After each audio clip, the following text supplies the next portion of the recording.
Good afternoon, and thank you for joining us today for one event in our Conversations series. So what we're doing in these conversations is, I am Apter Bairnsfather. I'm director of the Holocaust Center of Pittsburgh, and I am bringing conversations that I get to have usually behind the scenes to light so that everyone can learn from the amazing people that I get to talk to in my role. So you may know that the Holocaust Center of Pittsburgh is deeply engaged with communities throughout the city of Pittsburgh and the region of southwestern Pennsylvania. And one thing that we always have an eye out for is areas of discrimination, where communities are being treated unfairly, where there's inequity. And today I am very excited to be talking to two women who are on the Mayor's Gender Equity Commission for the city of Pittsburgh.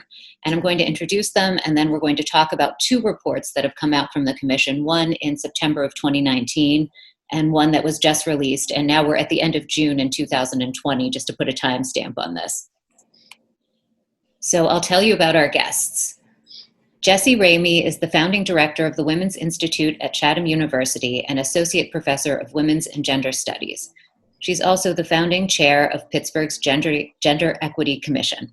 She is a historian by training and has written extensively about gender, race, working families, and U.S. social policy. Dr. Ramey earned her Ph.D. from Carnegie Mellon University and also holds an M.A. in Women's History from Sarah Lawrence College. Our other guest today is Amanda Neatrour.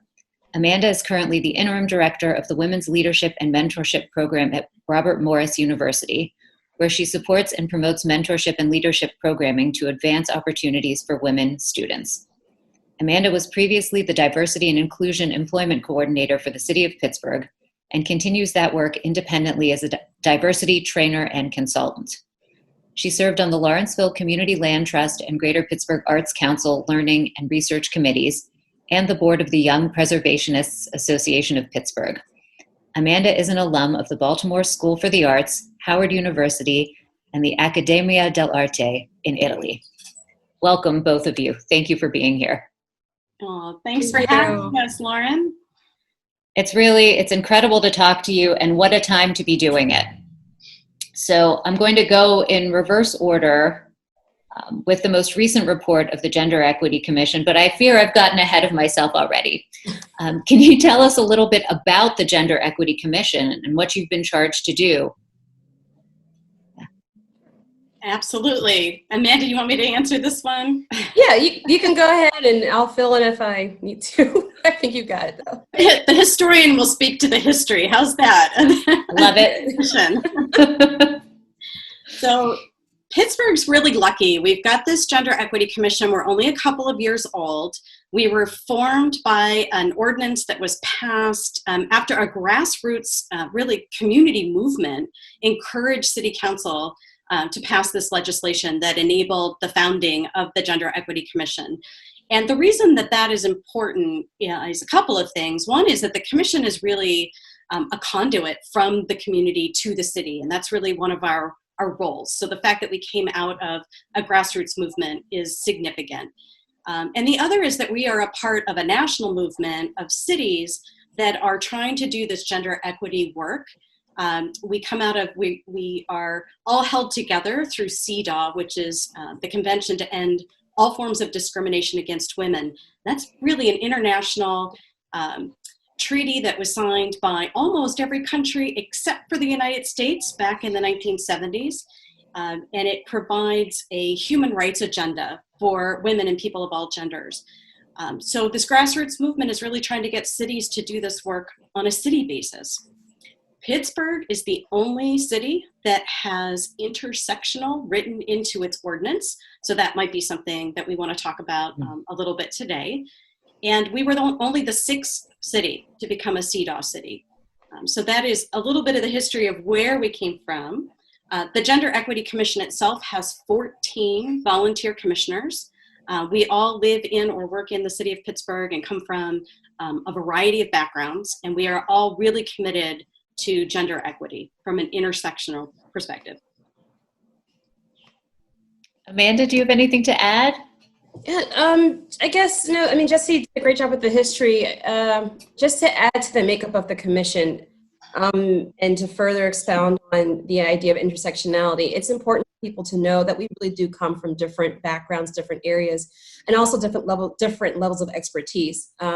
Those of us who were founding members, we, as many individuals, we quote unquote applied for the position and then were interviewed, but, we had to indicate whether or not we're going to be representing from an organization that, has this level of expertise. It could be law, it could be employment law, it could be healthcare, it could be education. We had to indicate our backgrounds. And so there was a very thoughtful and intentional move to make sure that different facets of were covered in introducing, those of us who would be representing the community. And so I think it's just very important for those of you listening to know that it's not just about writing intersectionality into your bylaws, your ordinances, etc. It's important that you actually have you have people who sit at different intersections who are at the table and who make space at the table for people to make sure that the community is heard. We do that, I think. So I want to, since we're there already, let's talk a little bit about intersectionality, because this is a word that we hear a lot, and it might not really mean anything to people, even though, it draws a visual that pretty much explains what it is. And I want to point to one of the recommendations in the latest report, which is for disaggregated data.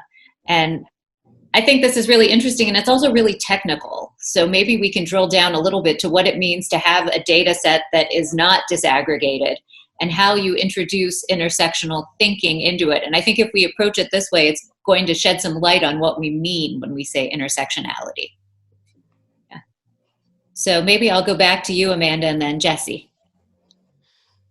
Well, so I'll be very honest with you. I understand disaggregated data from more of the layman area and how you use it. So, and Jessie can definitely speak more to the technical side of it. Yeah. But the reason why disaggregated data is so important is because, again, this goes back to doing intentional work. If you don't have the information that you need, if you don't have the data drilled down that gives you the real information to do the real work, then your hands are tied. You can't really do the work. And so, again, when you're talking about making real change, especially when you're talking about in terms of employment, you're talking about the workforce, you don't have this data. If you don't have the data that gives you the full story, then you cannot make informed recommendations. You cannot make informed and intentional change. And so that's why it's important for us to take it a step further to have disaggregated data. Anyone who's ever looked at data, it doesn't matter if it's from a business standpoint, it doesn't matter if it's from a political standpoint, a historian standpoint. We all know that data can tell a story, and you can make it tell whatever story you want it to tell. And that is the reason why, we need the full story, we need the full details. It's not enough just to have, whatever might be presented to you at whatever time. It's important for those who are making recommendations to be able to have the full story so that, we understand what we're working with. Otherwise, things like benchmarking, having actual viable solutions to move the needle, not just forward, but where it needs to be in its totality. And so that's why that language is in there. That's why it's important to have that. Jessie. Yeah, so it's probably helpful for us to also just talk about what we mean by intersectionality. It's a really important concept. It actually comes to us from Black feminist scholars. And it was named, the term itself was coined by Kimberly Crenshaw almost 30 years ago. And it really is an important concept. I think we're hearing people use the word a lot more right now. And certainly my students are coming into the classroom knowing this word. But in some ways, I think it has lost a little bit of its resonance, right? Mm. So it's really helps us to understand that people have multiple social identities, right? So you might be Black and a woman and have disabilities, and all of those identities exist together. And you can't pull them apart. You live with all of those identities. and you live at the intersection of all of those identities. And those identities, here's the part that we don't talk enough about, right? Identities are all about power. Those are all hierarchies of power. And if you want to attack oppression and take apart systems of oppression, you can't do it one at a time, right? So that's what Black feminist scholars have been teaching us for decades. You can't just attack patriarchy or racism or white supremacy. You've got to take these things together at the intersection. So that's sort of a nugget of what we mean by intersectionality. That's a big lift, right? Because it means you've got to do all of this together, but that's really the way the Gender Equity Commission is thinking about this work. And that's why you're going to see in the policy recommendations that we're going to talk about, that we're always talking about racial justice, economic justice, right? We're going to bring in all of those intersections. Amanda did a great job of explaining why we need disaggregated data. So you can't be intersectional and you can't think about doing this work if you don't have the data. And far too often we just don't have the data broken down. Let's take some really mundane examples, right? Like who's using our parks and how our parks are getting resources, or even which communities are getting paved, right? We need to be thinking about those things from an intersectional perspective, which means we need to know not only something about those communities, we need to know race, we need to know gender, we need to know a lot of other things. So that's what we're talking about with disaggregated data. The way that I'm thinking about it is that things like racial and gender disparity can hide in a data set that is not disaggregated because you don't see it necessarily. That's absolutely yeah. Jessie, thank you so much. And to add to that, just to, and not to jump around too much, but again, that's why the report was so important, because it was one of the first of its kind that looked at the intersection of race and gender. Too often when you see data like that, it only looks at race, if it looks at race at all. And to Jessie's point, speaking about parks specifically, and again, not saying that this is what's happening, but often what we see is, okay, how many users showing up? Period. You might be lucky, again, if it talks about age, but really breaking it down all the way tells a much richer story and really can speak to, okay, so you don't have enough people using this park. Well, who is this park for? Who is the information getting to? Are there barriers for those people to use that park? Are there reasons why people aren't using those parks? And there's stories like this all over the city that have been going on for quite some time. And so, it's really important that we are very intentional about talking about what is happening, but also the data sets, these are human beings. And the other issue with that is if you don't have the data disaggregated and broken down, you really are just looking at numbers. You're not looking at the fact that these are humans, like Jessie said, with intersectional identities. And, there are very real and important reasons for what is happening to these people. And those identities have everything to do with it. And I think if you don't break it down, like Amanda's saying, the default is whiteness, right? The default is male. The default is hetero, male, white, right? So if you don't break those intersections down and really disaggregate the data, too often the systems, even unthinkingly, unknowingly, are going to be built around what we consider the norm. Mm-hmm. Absolutely. It's again, we don't have control over voting. We can't make recommendations on that. But a perfect example is there are individuals who are trying to vote or trying to get access. And when we have systems, for instance, that don't consider multiple intersections, we talk about gender, and one of the issues around gender that we're dealing with has to do with people who are gender non-conforming, non-binary, people who are trans. And, what are we doing to make sure that those people are counted?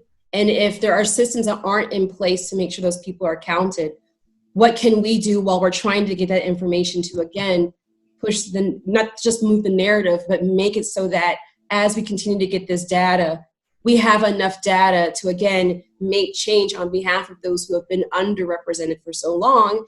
And again, to what Jessie said about, male whiteness, male cis hetero whiteness being the norm. So that means all the rest of us quite literally have been left out of every single decision that has ever been made because we have not been considered, because the data wasn't there. And also the voice wasn't there. So that's what I see as so important in the work that you're doing. And I was reviewing the previous report and the newest report, and the first report is really setting the stage as far as I was reading them. Like, here is what's going on here. Here's what we found when we really examined the data, thinking about intersectionality. And what it revealed, and this was very difficult, but I took a quote from the report. Pittsburgh must address the reality that it is less livable for Black residents, and particularly Black women and girls, than the majority of U.S. cities. I'm pausing for a second, because we think of Pittsburgh, I am from this area, people from this area love this area, especially people who are living in one of the most livable cities. It is not that way for a lot of people who live here and for a lot of people who are from here. So even my statement that we love this place is probably not true for everyone who's from. We know it's not true. So I want to open that up a little bit. It's not a question, but I'm just interested in hearing, how you reacted to that finding, if you knew that going in, if that was surprising, how it was received. Yeah, Amanda, do you want to talk about? Sure. Yeah, I can go first. For a little bit. Yeah. So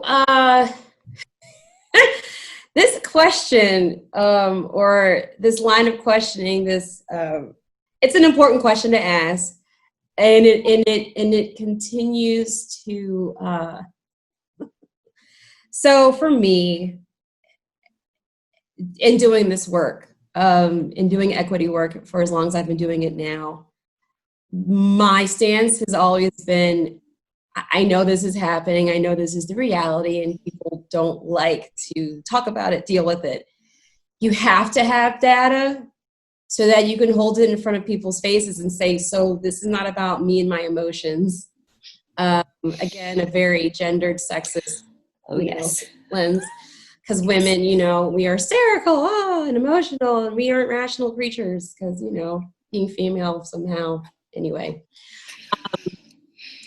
So it's like, okay, we have data, again, back to data. This is real, this is happening, and here's the actual evidence. So now you can try to argue with me that white supremacy is not real. You can try to argue with me that sexism and that the system of patriarchy that we live under is not real. You can try, but now you're arguing against data. So for me, what you read in that report is my lived reality every single day. And the lived reality, I love that Jessie talked about intersectionality earlier, about being Black and a woman and disabled, and that's me. And, I've talked about it. I've talked about having a mental health disability and my mental health challenges, so it's not a secret. But without all that, I every day I walk out the house and I'm Black and I present as a woman. And that is my reality for no other reason than what people see. And the way that they treat me, the way that I have moved through the entire world, it has all been informed by that. And so again, it's horrible. So I like to ask people now is, okay, well, think about that. Again, put the humanity, put the human to it. This is data showing that these are Black women, but there's Black women who are people, who are mothers, who are, just living, your sisters, your daughters, your neighbors, who are just trying to live their lives. And this is what they're dealing with. And it's not for any of the stereotypical reasons that people have tried to convince anyone of. It's because they wake up every day and this is how they present to the world, and that is it. And so for me, again, it's like, okay, great, here's a report that basically backs up everything that I and every other Black person, Black woman has ever tried to tell anybody. No, and I think it's really helpful, Lauren, as you started the conversation, right, to acknowledge that there's multiple Pittsburghs. And for many, many, many folks, they've known this for a long time, right? This might be new news for some people that Pittsburgh's not the most livable city. But we had just made all of those lists over the last few years, and we were, thinking with the researchers about what to call this report and how to think about this report. So thinking about it in terms of livability actually is one of the starting points for thinking about this data. So that absolutely was a starting point. I think it's also useful to point out that the report that was released last fall looks at more than Black women. The intention was actually to look at all people in Pittsburgh. So we're looking at men and women. There's some real limitations to the data that we don't have to get into unless we really want to. But it did actually look at some other factors, including obviously race, some age data, and a few other things. So it was not specifically meant to just look at Black women, but it didn't surprise us or anybody else when we discovered that the disparities were absolutely the worst for Black women in Pittsburgh. And I think, we heard a lot about that in the community conversations that followed the release of the report, that wasn't surprising. This wasn't news. We've known that for a long time, even if people haven't wanted to acknowledge that. And we certainly wanted to use a lot of those community conversations then to drive the policy recommendations that are in the document that we just released a couple of weeks ago. So that might help us think a little bit about where that report came from. Also, just thinking about livability. I think it's a really good way to think about holistically. And as Amanda is helping us understand, like, these are stories, these are people. We're talking about the people who live right here in Pittsburgh. Mm-hmm. And I'd like to add to that too, that, again, having this data, the other point of that for me was, okay, so now we have it.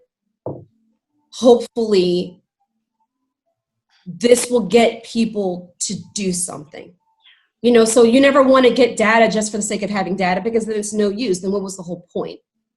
And that's why this was so important. And one of the things that I'm the most proud of is, how the report has been used. This report was never meant to be used just for the commission to have and to hold quotes, under closed doors, or for the mayor's office. That's not what it was for. And it's actually being used for exactly what we had hoped it would be used for. I've heard it and seen it referenced now dozens of times since its release by many individuals, by many groups that are doing work on behalf of human rights, quite frankly. And that has been wonderful to see. And, and again, I hope that in the future, whether it's us or anyone else, when there's another report put out, I hope that it builds upon not just the work that we've done, but also the lessons that we've learned in terms of putting together a report like this, the release, and again, those really important community conversations that came as a result of releasing this report. And it might also be helpful to point out a couple of other things that report did that helped us in our thinking as we got to start to think about the policy recommendations. Amanda already mentioned one thing, which is that report was the first of its kind by the city to look at both race and gender together. It was also the first to put Pittsburgh in comparative perspective. So it compares Pittsburgh to 89 other cities. And that's actually one of the things that I think a lot of us found so shocking, was when you start to see how poorly Pittsburgh stacks up. And it was looking specifically at over 40 different outcomes across 4 different broad areas, looking at education, poverty, employment, and some health outcomes. And when you looked at all 40 of those outcomes against 89 other cities, and then you could start to see where Pittsburgh was doing particularly poorly.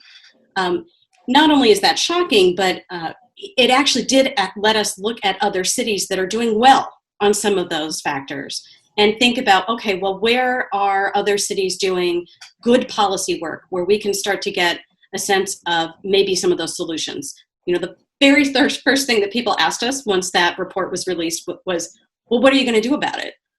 wait, what do we do about it collectively? What can we do about it? So our 11 policy recommendations are one small part of the response to that question, certainly not the only response. We will need many, many more, but these 11 specific recommendations came really out of thinking about, well, what can we do about it?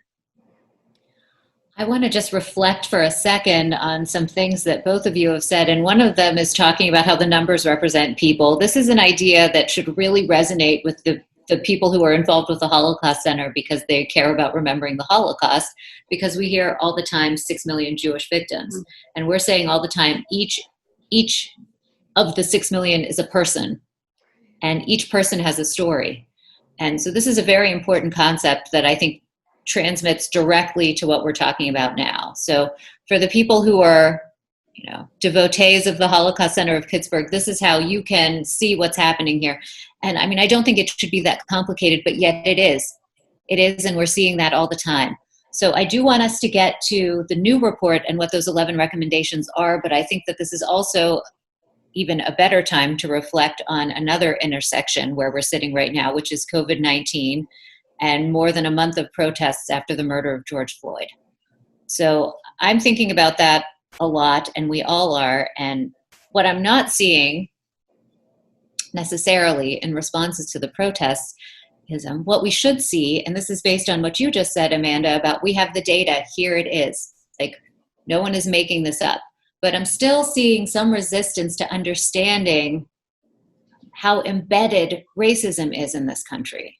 And we can go back to history again, too, because I'm also a trained historian, and I always look to history to be my guide. A 400-year history, a 400-year foundation of what we're looking at right now. So I'm wondering if what you see in this moment represents an opportunity. Is it a real opportunity? What do you all think? Here's what I will say. I think what's different is COVID-19 has affected so many Americans. And I'm going to take it further, so many white Americans.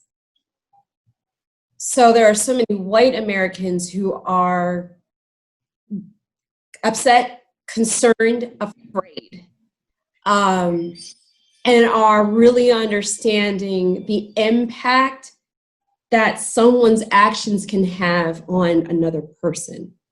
The very real fear of leaving your house every single day and wondering, if I go to the grocery store today, will people be wearing masks? Will they not be wearing masks? Mm-hmm. What's going to happen if I literally am crying out and saying to you, please put a mask on? There's individuals whose family members have died as a result of this pandemic, who I see on social media and hear saying things like, why aren't you taking this seriously? My mother just died. My father just died. My cousin just died. My close friends have died. I know people personally who have been affected by this. Why are you not taking this seriously?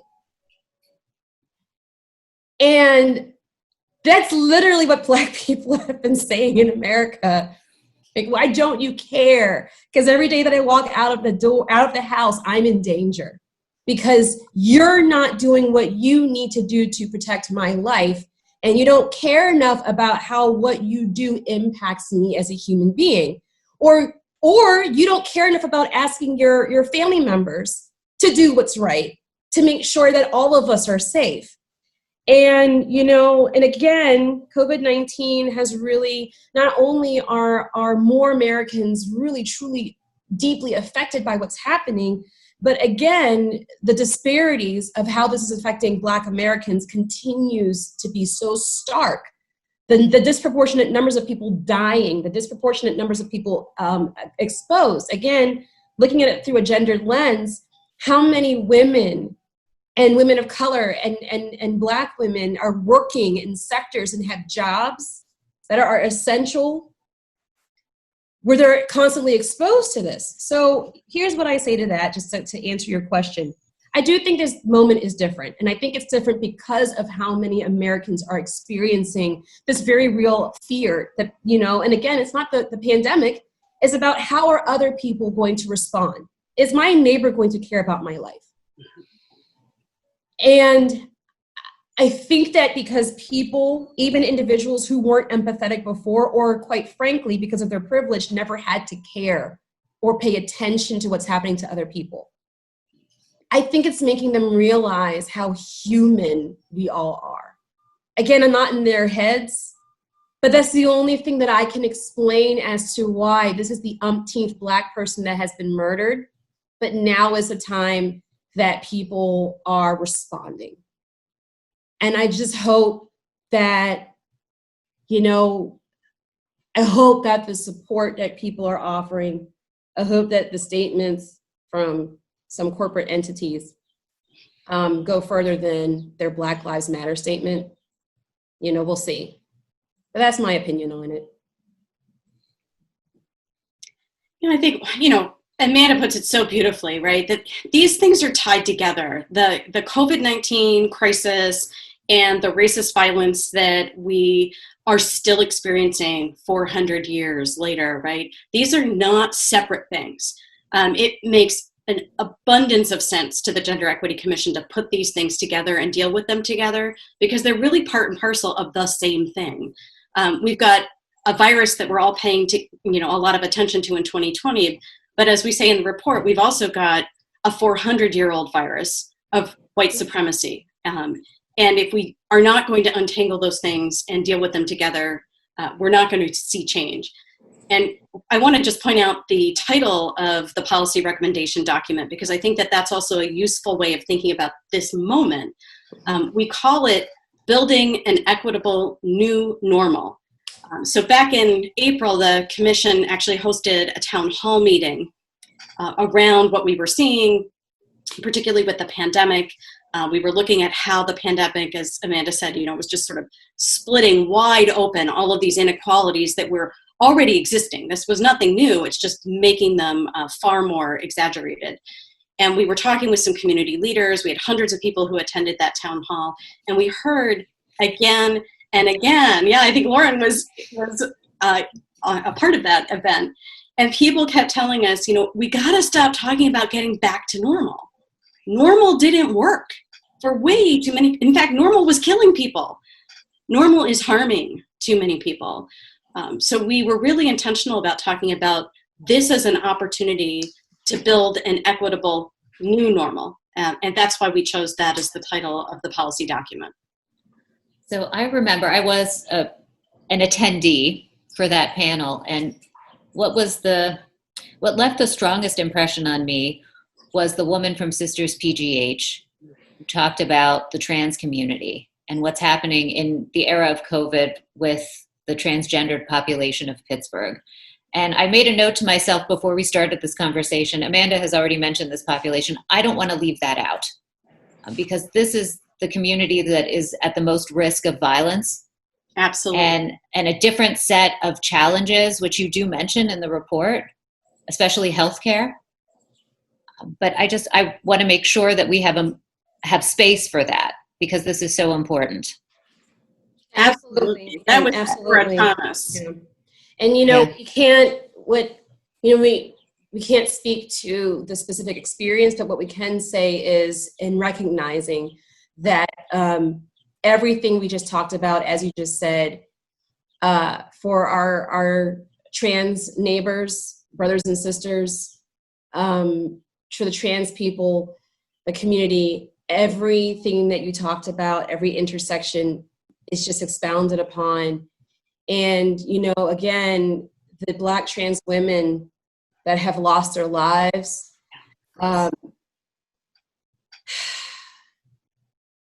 it's first of all, Ciara Thomas is amazing.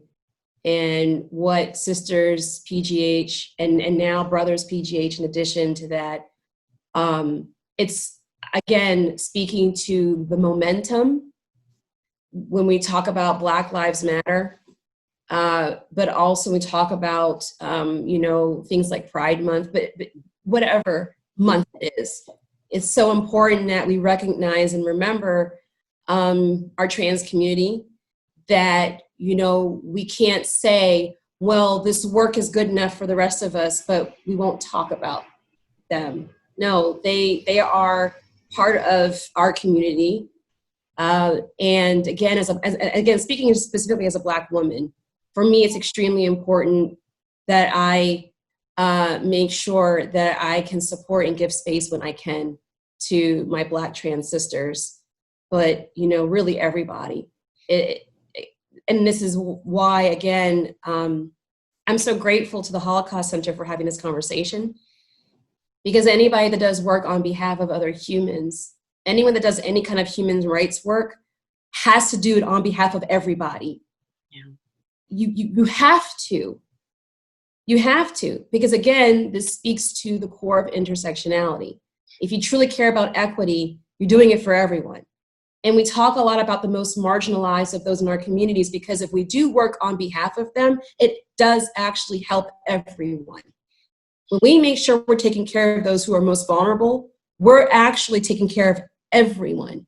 When we talk about accessibility, we're making things actually more accessible for every person. And it's really important for people to understand that. You can't pick and choose whose lives matter to you. Because if you do that, then you're not truly invested in human rights. I'm gonna say that again. If you are not truly invested in the human lives of every single human being, then you are not truly invested in human rights. Once again, Amanda says it beautifully. No one can say it as perfectly. And what she's describing, right, is this concept right out of social justice of centering. And that's really one of the things that I think the Holocaust Center has been such a leader in helping us do. And certainly when you center the most marginalized, the most vulnerable people, in this case, you know, really continuing to put particularly trans Black women at the center of what you're thinking about, then it forces you to also be looking at things like housing, transportation, education, healthcare, violence, right? All of those things come right to the middle of the conversation. So really important. So let's look at the recommendations from the latest report, because it's actually just the right lead in to talking about that. And the first one is about the police.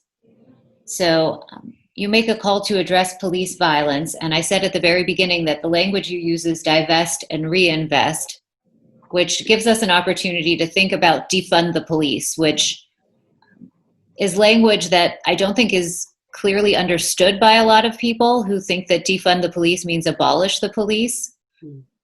And so what that's doing is it's hiding a very important concept. So can we talk about that a little bit? I do want to say one thing, because this has come up a lot in a lot of Black activist communities and circles. There are some people who are calling for a full defunding of the police.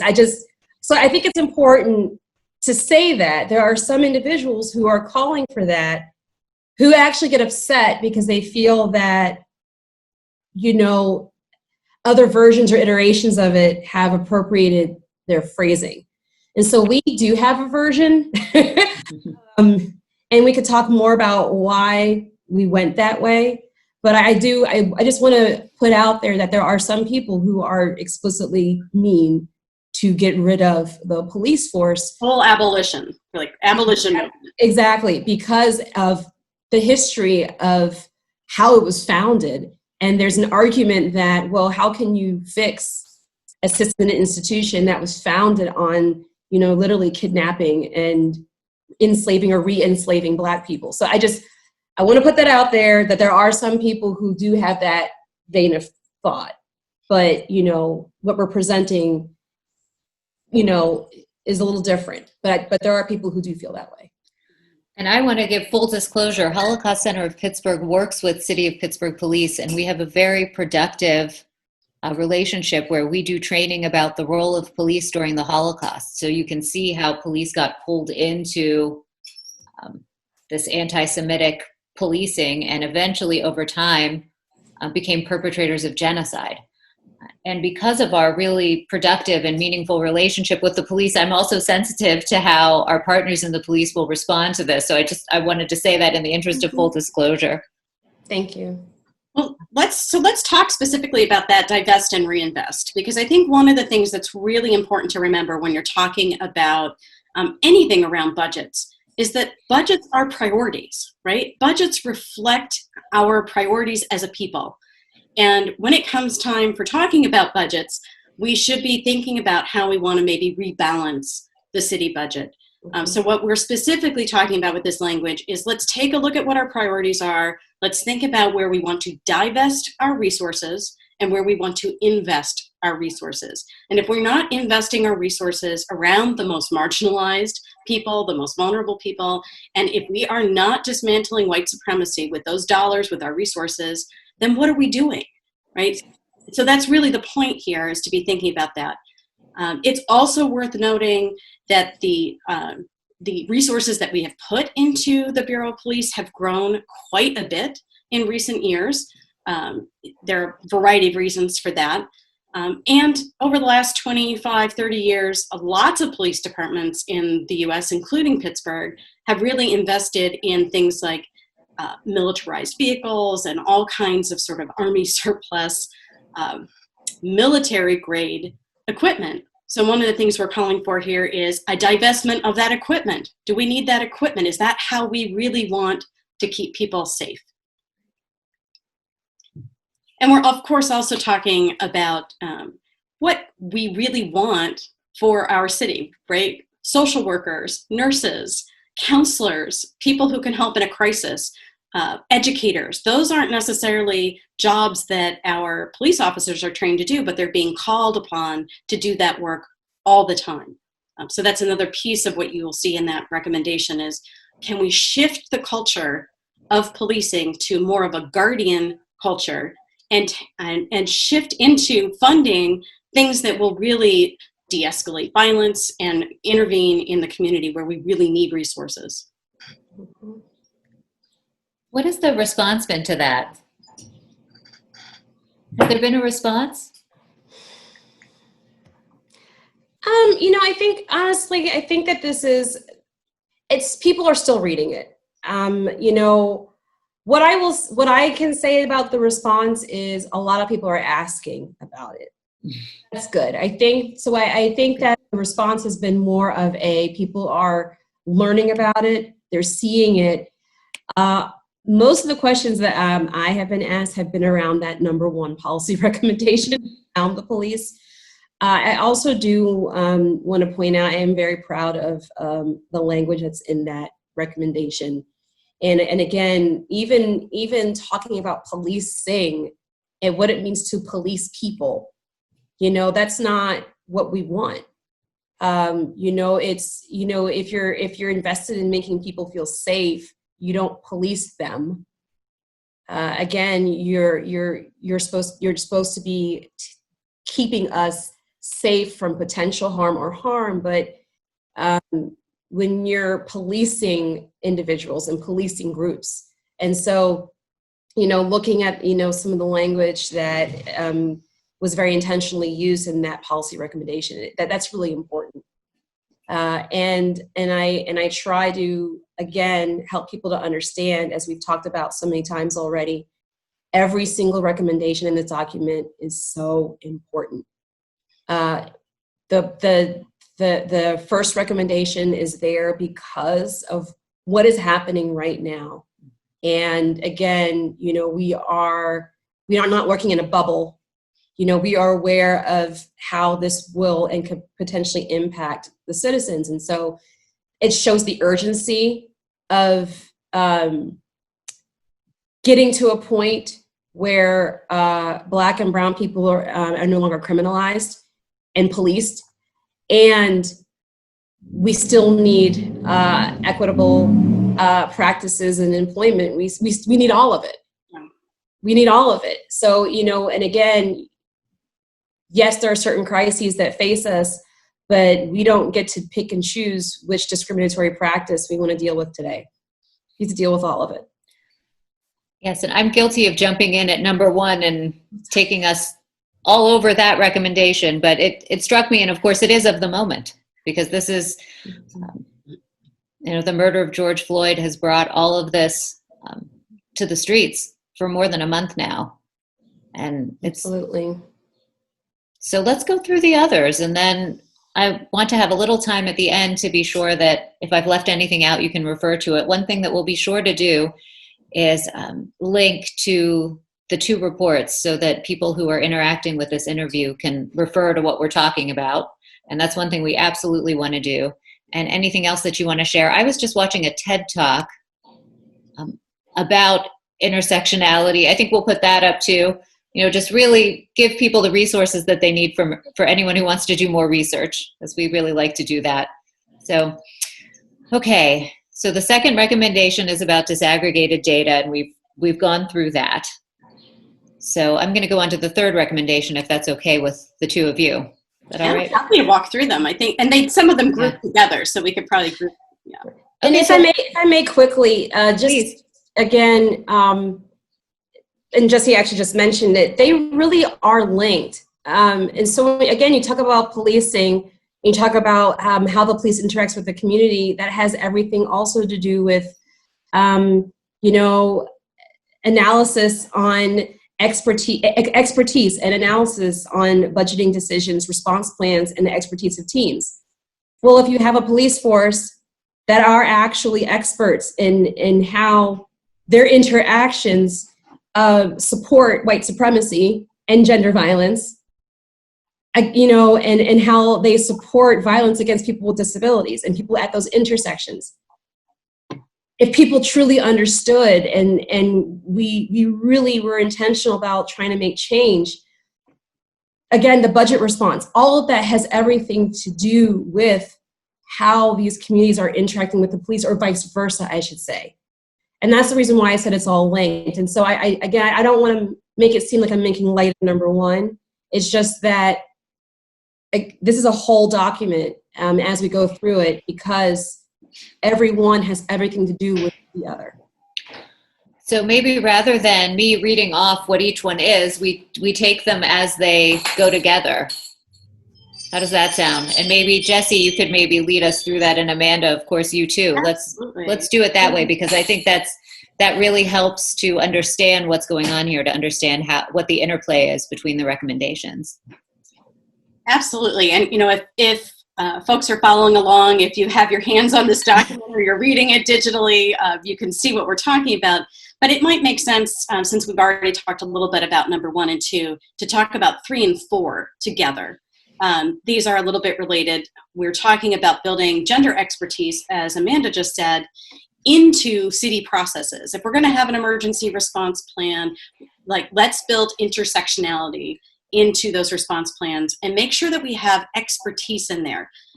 We've often heard the phrase, that you got to have people in the room, you've got to have them at the table, we need those voices at the table.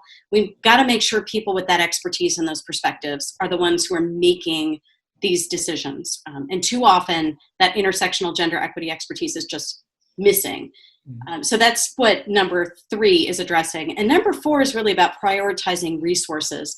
It gets back to what we were just talking about with investing and divesting resources. It's also reminding us that even at the local level, we are a pass-through for state and federal dollars. And we, in this moment, really want to remind the city that when we have those dollars, that it is our responsibility to be spending them equitably.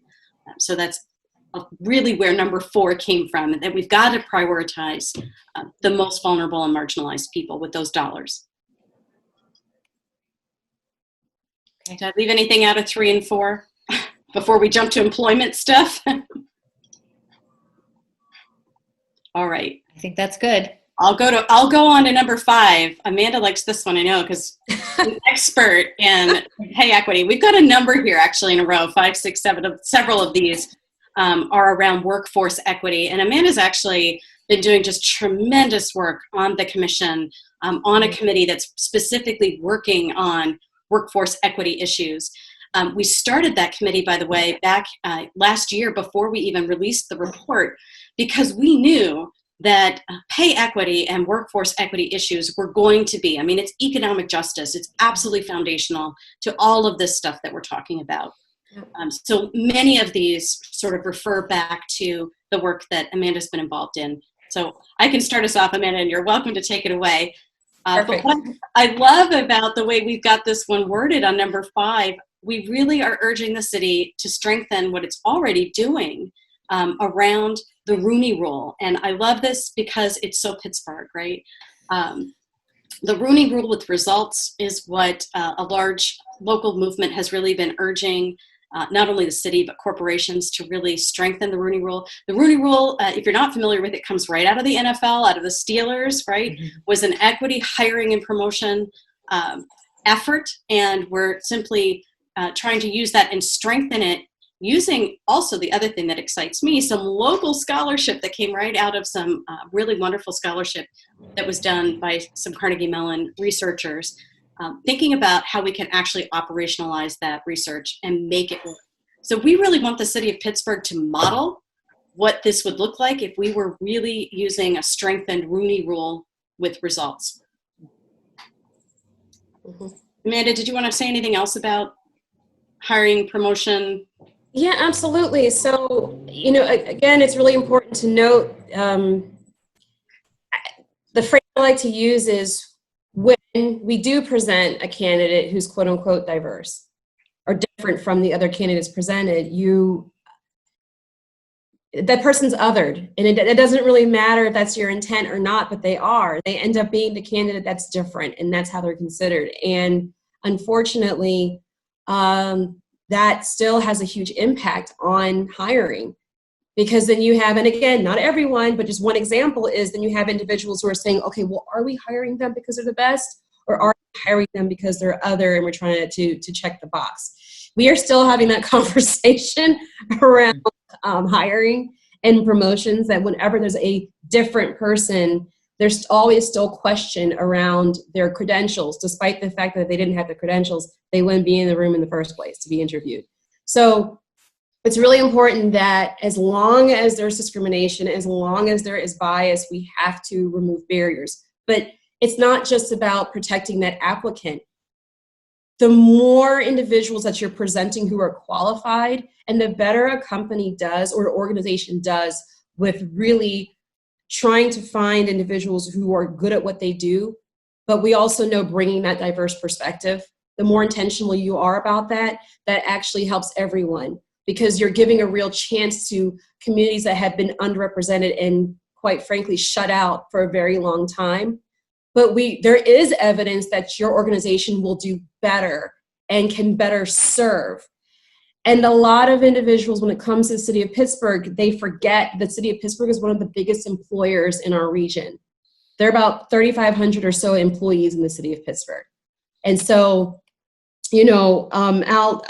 outside of Pittsburgh, many other cities and local government, federal government, state government, et cetera, was directly related to specifically Black Americans being able to reach middle-class status and getting out of poverty. So there are many different reasons why the city of Pittsburgh should seriously consider this at all levels. Again, not just so it can better serve its residents, because it'll have more individuals who better understand what the residents need on a personal level, but also it'll become just a better organization. It'll be better able to do its job. And also, again, it creates greater access to so many different communities. So there are a lot of different reasons why workforce development, again, is so important. And, people talk about, okay, well, what if we can't find people? So there's plenty of individuals that are talented. That's not a very good reason. And what that means then is organizations that have trouble, quote unquote, finding people to fill those roles, well, now we need to see, are we supporting the mechanisms to get those people hired? Do we need to take a look at the language that's used in the applications? Are we creating arbitrary barriers to having people employed in those jobs? Are we using processes that are several decades old? And again, this could apply to any employer. Yeah. And, we really hope that it's not just the city of Pittsburgh that considers this, but, if Pittsburgh does take on any of this, Pittsburgh has a potential to be a leader, and then showing other organizations and companies how to do it right. Yeah, I love that. And, one of the things, I could probably talk about this particular policy recommendation for an hour or more. I probably have in front of my students. You can ask them.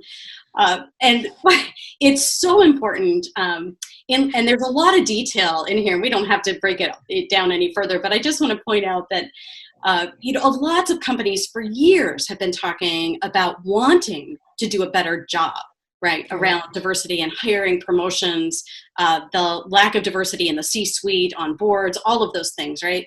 And we've known that, and lots of people have a real commitment to this, but don't know how to do it right, or they think that they're trying, or they've tried and it's not working. There are some really important points in the details of this particular policy recommendation that, again, sort of operationalize the research that really will make a difference, and Pittsburgh can be a leader. And that's really what we want it to do, is be a model for lots of other municipalities and corporations, frankly.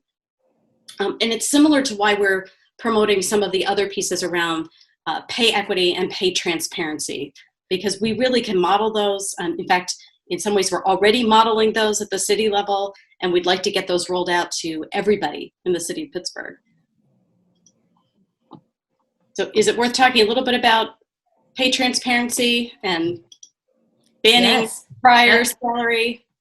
Absolutely. Yes. Absolutely. One of the greatest barriers to women receiving pay equity is the lack of transparency in pay. You know, when you are offered a position and you have these qualifications, and then you have a male counterpart who you find out for whatever reason is getting paid so much more than you, unfortunately, that is still a very real problem. And then, of course, we know that depending on, your intersectional identities, if you're a Black woman, if you are, a white woman, etc., depending on your race, that pay disparity can be even greater, which is why we talk about things like equal pay days. So if you're not familiar with that, just do a quick internet search and you'll find. And actually, there's an organization, the American Association of University Women, that has this wonderful salary negotiation training. And there's a new one, Mother's Equal Pay Day, showing how if you are an individual who is a mother, so a woman who has a child at home, it shows the pay disparity, how many more days you have to work that year before you have the same as the average father. It's a real problem. It participates or contributes to why so many women, and then so many Black women, and then so many Black trans women are in poverty.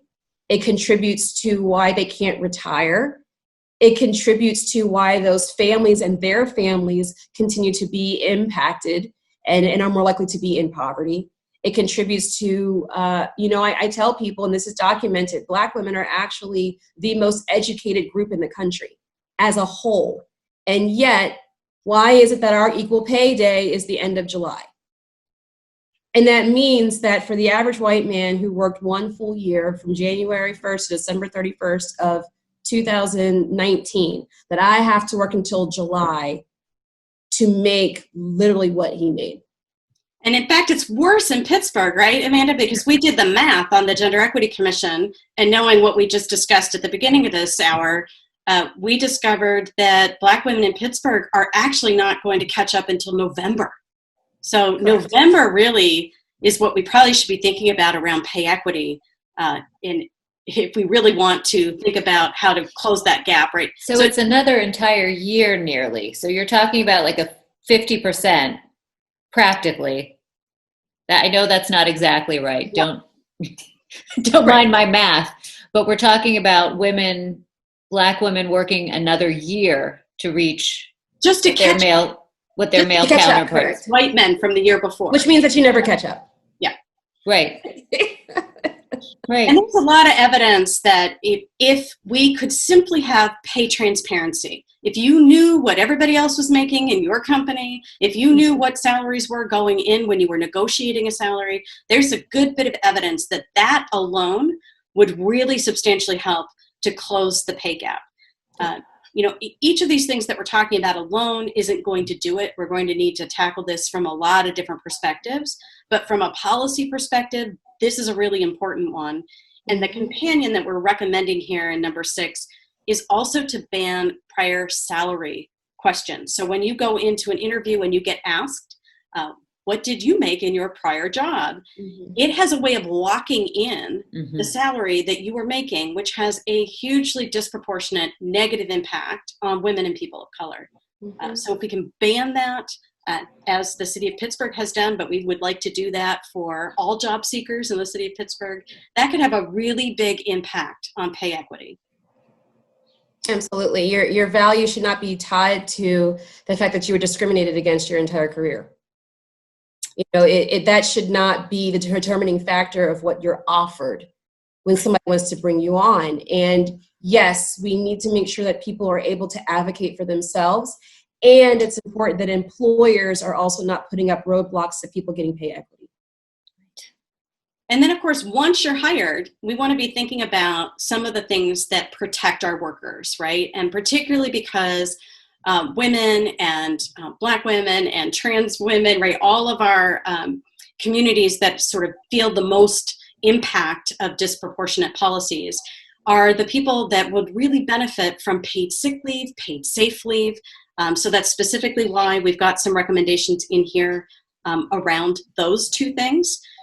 The city of Pittsburgh, again, offers paid sick leave. In fact, we're awfully lucky it went into force right before COVID-19, right before the pandemic. So we're only a couple of months into having paid sick leave for everybody in the city of Pittsburgh.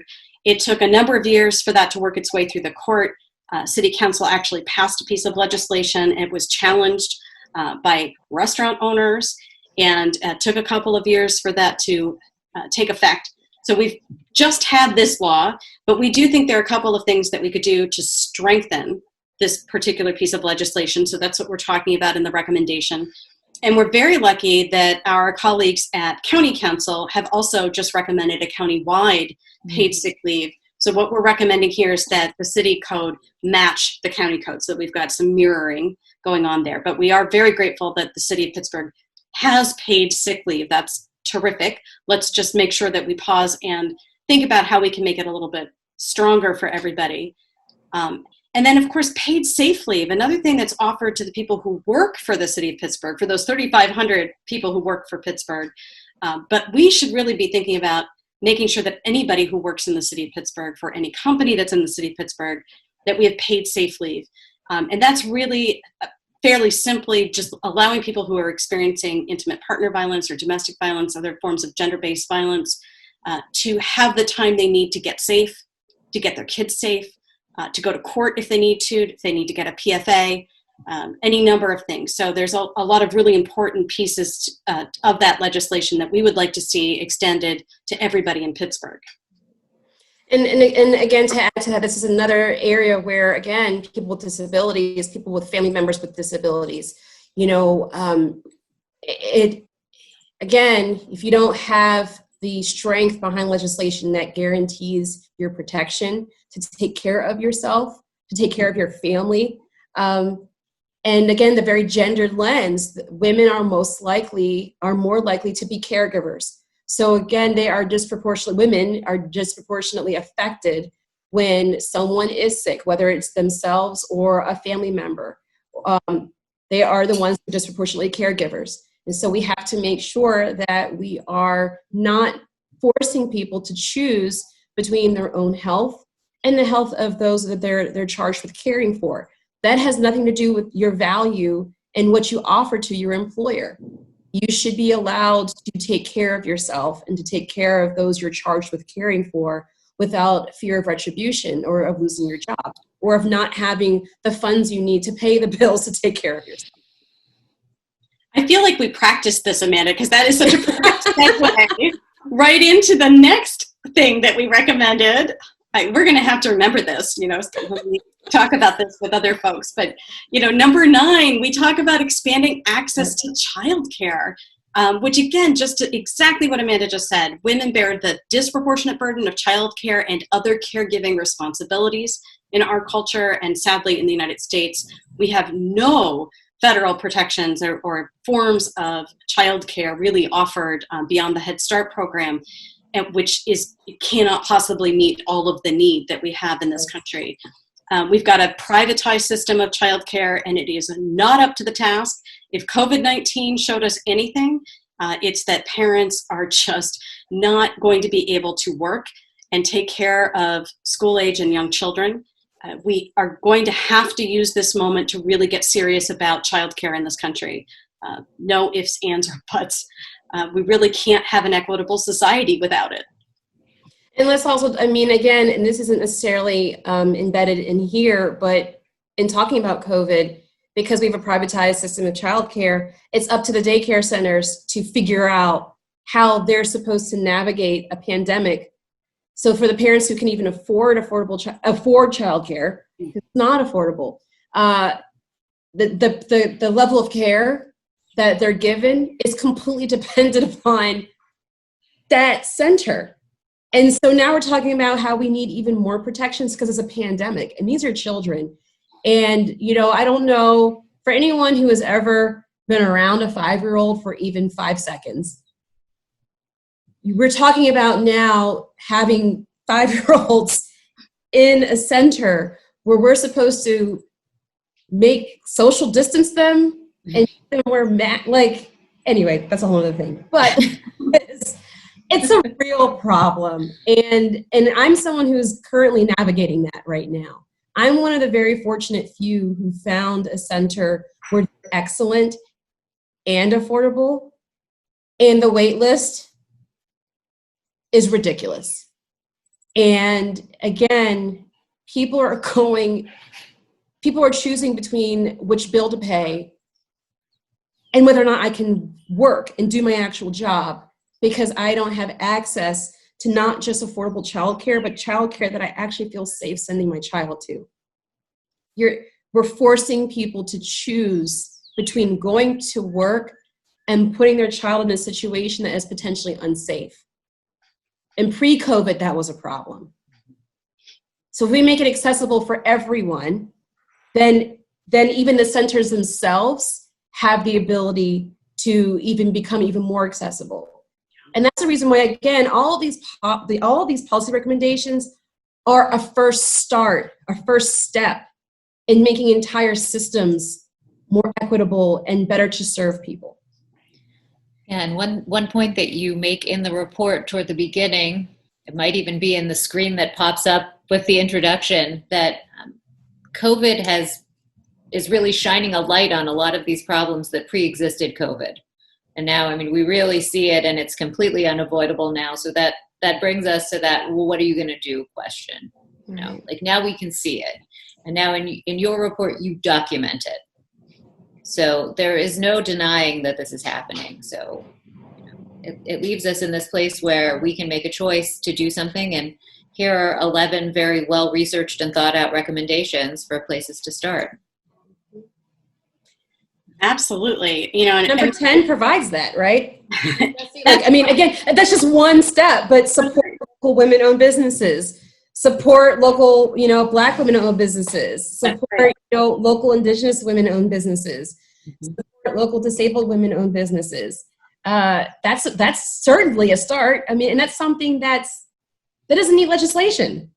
You know, I mean, as the government itself, when it thinks about contracts, can certainly better support. And we as individuals can also do our part in being intentional about supporting those businesses.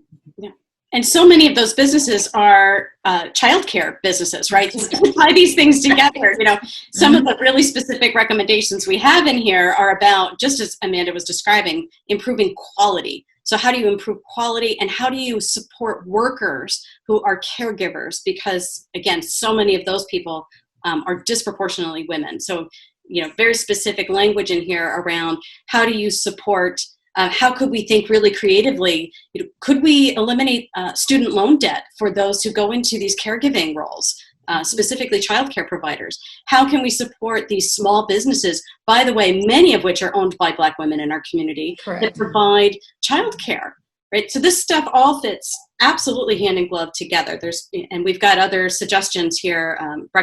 I will say recommendations. These are stronger than suggestions. We really would like to see some other ways in which our city can specifically support women-owned and Black women-owned businesses. So we've got some real specific pieces in here about creating possibly at least looking at a female business enterprise that's 100% owned, operated, and controlled by women. We would love to explore what that might look like. There's some models out there. Atlanta's done this. Let's take a look and see what that might look like here in Pittsburgh. And I feel like we're kind of sneaking up on the last one. So maybe should we have time to talk about number 11, which is piloting a universal basic income. Are we ready for that one? We're ready. Band-Aid off. This is a big one. This is a... Yeah, this is. And it's kind of, and I feel it's kind of sad that it's a big one, because, this is, we wouldn't be the first ones to do this if it were enacted. And we know that when people know that they'll have support and a basic level of support, they're much more productive. And so we know that this could be good for everybody. And we know that this could be a solution, whether you want to think short-term, mid-term, long-term, et cetera, but this is certainly a solution for helping those, again, at those intersections, to help them get out of poverty. And we know that they are disproportionately women, Black trans women, women with disabilities. And again, making sure that people are able to have a dignified life. Like, I don't, so it is a big one because it scares people, because we're talking about money. We're talking about putting money into people's hands. And, but it's, I hope one day that the idea of universal basic income isn't as scary to people as it is right now. And, in a lot of ways, the federal government just did a giant, Sure did. Universal basic income. We're already there, right? Maybe people are going to already be thinking about this.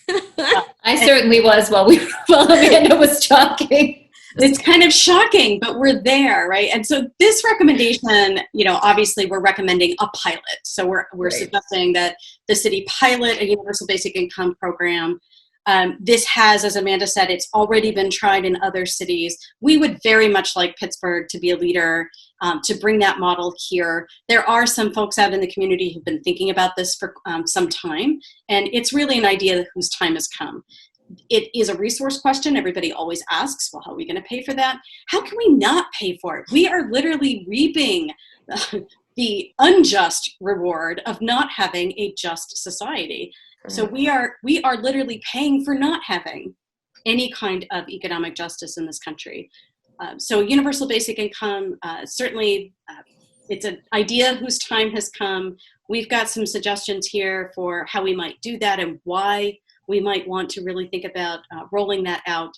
And again, some really important models out there that we could take a look at. We're not going to be the first one to do it. Right. And Jessie, I'm so glad you mentioned the stimulus checks. Because again, this goes back to people having to make very difficult decisions around their health and safety and feeding themselves or feeding those they're caring for. And, if we're able to give people that kind of financial support, they don't have to make those decisions. And again, going back to what we've been saying about COVID and how COVID has shined this really bright light on a lot of the cracks in our systems. Every day I think about people who have to get up and go to work in high risk areas because they have to choose between their health and safety and keeping a roof over their head, or their health and safety and feeding themselves and the people they're caring for. And this would not only, if we want to talk about it in terms of stimulus, stimulate the economy and make sure the economy is continuously stimulated, but also people don't have to make those very difficult decisions. So we've gone through the recommendations, and I do hope that people who are listening to this conversation will read the report, because it's very detailed, and I'm also inspired by it because it does answer this question about what do we do, because sometimes I think it feels a little bit hopeless. And the problems that we're facing are very large. I want to close by just talking for a second about our students, because all of us work with students. And when we look to all of these protests that are happening, many of them organized by young people, and I think about what gives me hope, it is interacting with young people, whether they're like the very young kids we worked with at libraries a few summers ago or university students now. What are you hearing from your students? What are you taking from those interactions? I know we're in summer now, so universities aren't really in session, but just please share with us what you're hearing from young people and from students right now.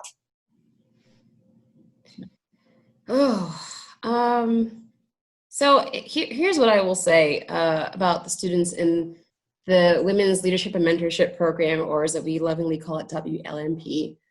I have the great pleasure and honor of working with about 100 incredibly talented, driven, smart students. And I mean, some of them started nonprofits before they even got to college. And, you know, our mission and vision revolves around fostering inclusive leadership, gender equity, and the advancement of women. And that really is the core of who we are. And what I'm most proud of is our students truly range the diversity of experiences, everything from political affiliation on opposite ends to none. Different, you know, faiths of having a deep faith, to questioning, to, again, the opposite end of the spectrum, to being racially diverse, to students who are out and proud members of the LGBTQIA plus community, disabilities, etc. And they're all dynamic. And through going through the mentoring process, they all understand the importance of giving back and supporting the future and the development of another individual. And when I get to sit down with them and talk to them and hear about all the wonderful things they're doing, it really does inspire me. And, you know, as tough as things are right now, getting to hear what they're doing and the ways that they want to change the world, and how so many of them are literally in the trenches right now. Again, whether it's volunteering, being politically active, or dedicating themselves to being healthcare workers who do care for people, all human beings. And we know, again, that's an issue that, you know, Black women, women of color, women in general face in the healthcare industry. And so they do actually keep me hopeful. I will honestly say that knowing that students like them are going to graduate and go out into the world and lead, because many of them are leading now on campus and in the community, but they're going to be leaders. It keeps me hopeful that that generation is going to make some real and lasting and meaningful changes, which is why the protests happening right now are so important, because we need to move out of their way. We need to get these barriers out of their way so they can do what needs to be done to fix whatever this is that we're encountering right now. And so for me, you know, I honestly count myself as very fortunate to do what I do for a living. I get paid to support these people, these incredible people. Mm. And that's for me, that's how I see it. And honestly, you know, all the students at RMU who are making a difference, who are signing petitions, who are trying to make changes on campus and in the region, but in the country and internationally, it's wonderful. And I really truly hope that the momentum doesn't leave them. I hope that they stay steadfast and keep moving into the future, because they have the potential to make even bigger changes than they're already making. So. I could not agree more. I mean, my students are what get me out of bed in the morning. They absolutely give me hope, just as Amanda was saying. I mean, I think most of us who are educators very much feel that way about this current generation of students. You know, I've been teaching for many years. I've taught at very large institutions. I was really impressed when I arrived at Chatham, which has a history of being very politically engaged and having very socially conscious students. But I honestly think it's this generation of students that we're working with right now. I have seen a sea change. really, really not only smart, but connecting these dots between these systems of oppression, and then not letting themselves get cynical about this, but getting out into the streets and becoming politicized. And I mean this in a good way, right? That there are avenues forward, that they are taking their agency and they are becoming active agents of change. And that is not only inspiring and hopeful, I mean, it's frankly the only thing that's going to make change. So I guess I would just close by saying, you know, I'm going to follow those students to the voting booth because they are the ones telling us to vote, vote, vote, vote. And if I could say anything to folks listening now, right? Please, please, please, please vote, vote, vote. Yeah. That's one thing that we all can do. And in fact, it's our responsibility to do that. And I want to see that happen too, come our next election cycle. And this has been so informative, and I've really learned from both of you, and I want to thank you. Amanda and I spoke last week, and it was a very open conversation. Amanda, I can't thank you enough for being so open with us about your personal experiences, because it's definitely not required. I appreciate it, and everyone who watches this will learn so much from hearing from you. And from you and Jessie to hear more about what goes into the Gender Equity Commission, what your findings have been, and what response is appropriate, what you're recommending, what we can do to make a more equitable city. We are all for that. And I want to keep the Holocaust Center in this conversation because, as I always tell people, we're motivated by what we've learned from studying the Holocaust. We find what we learned to be applicable to a lot of injustices that are happening now. We won't be silent. And being able to have the two of you here telling us about your work is just one more move in the right direction for all of us. So thank you so very much. Stay safe. I will be wearing a mask. Thank you. Thank you. It's about what we want other people to do for us and about what we're going to do for other people. Absolutely. I mean, I walk around waving it and put it on as soon as I see a person. Well, I appreciate that, and I appreciate the Holocaust Center. I really am so glad you had us here today to talk about not only our report, but these policy recommendations, and just to be lifting up this conversation. Thank you. Yeah, and we're going to move forward together. I mean, we need to be doing this together. So, Absolutely. and women and also men are not out of this conversation. I mean, it doesn't move forward without all of us committing to move this forward. So, first conversation, I hope the first of many. Thank you. Thank you so much. Thank you for having us.